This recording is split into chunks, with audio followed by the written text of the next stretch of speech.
Bonjour à tous, nous poursuivons avec la 6e Mishnah du 6e Pérec. La Mishnah nous enseigne ici Tiglachat Atuma Ketsat. Comment on procède lorsque le Nazir est devenu impur pendant sa Néziroute. Il se doit se purifier, apporter des corbanotes et ensuite recommencer sa Néziroute. La Mishnah nous dit ici, voici comment on procède. Ayamazé Bashlishi ou Bashvi. Donc il était Nazir, il a commencé sa Néziroute. Il devient impur, il a touché un mort. Il devra donc maintenant, le 3e jour et le 7e jour, être aspergé des cendres de la vache rousse. Ayamazé, Bishlishi ou Bashvi. Donc le 3e et le 7e jour. L'asperger des cendres, puisque, comme nous le savons, les cendres de la vache rousse vont être mélangées avec de l'eau, et c'est cette eau qu'on va asperger sur l'homme impur. Ensuite, Umegaler Bashvi, le 7e jour, après avoir donc reçu la Haza'a, après qu'on lui a aspergé les cendres de la vache rousse, il va se couper les cheveux le 7e jour, ou mevi korbenotav vashmini. Il apportera ses sacrifices le 8e jour. C'est-à-dire le jour où il se purifie le 7e jour, il va se couper les cheveux, et le 8e jour, le lendemain, il apportera son sacrifice, son korban, pour pouvoir ensuite recommencer sa néziroute. Vim gilar vashmini. S'il s'est coupé les cheveux le 8e jour, pas le 7e jour, est-ce qu'il apportera le korban le jour même ou le lendemain?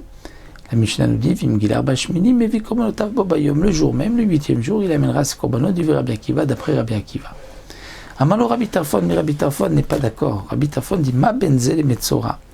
Quelle différence entre le nazir qui est devenu impur et le lépreux qui ne s'est pas coupé les cheveux le 7e jour, le 8e jour, où le lépreux ne pourra pas le jour même apporter ses corbanotes. Le lépreux aussi, lorsqu'il se purifie, il doit attendre, une fois qu'il est guéri, attendre 7 jours, et le jour où il va se couper les cheveux, c'est le 7e jour, le lendemain il apportera des corbanotes. Et s'il s'est coupé les cheveux le 8e jour, eh bien il apportera des corbanotes le surlendemain, donc non pas le 8e jour, mais le 9e jour. Donc quelle différence entre le lépreux et le nazir? Amar le Rabbi Akiva a répondu Ze taoratot luya biyamav ou metzora taoratot luya betiglachto.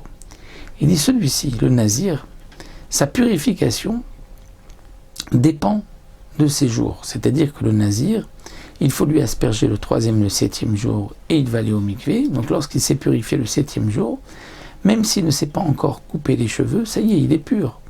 Et donc, même si le lendemain, il se coupe les cheveux, il apportera ses corbanotes le 8e jour, le lendemain.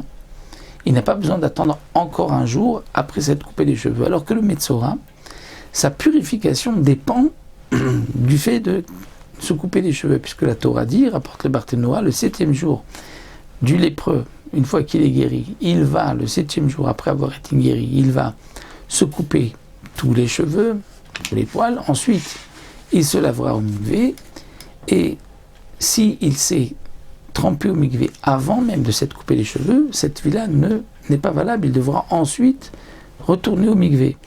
Donc, si il s'est coupé les cheveux le 8e jour, il doit ensuite aller au mikvé, et il est impur jusqu'au soir, il doit attendre Erev Shemesh.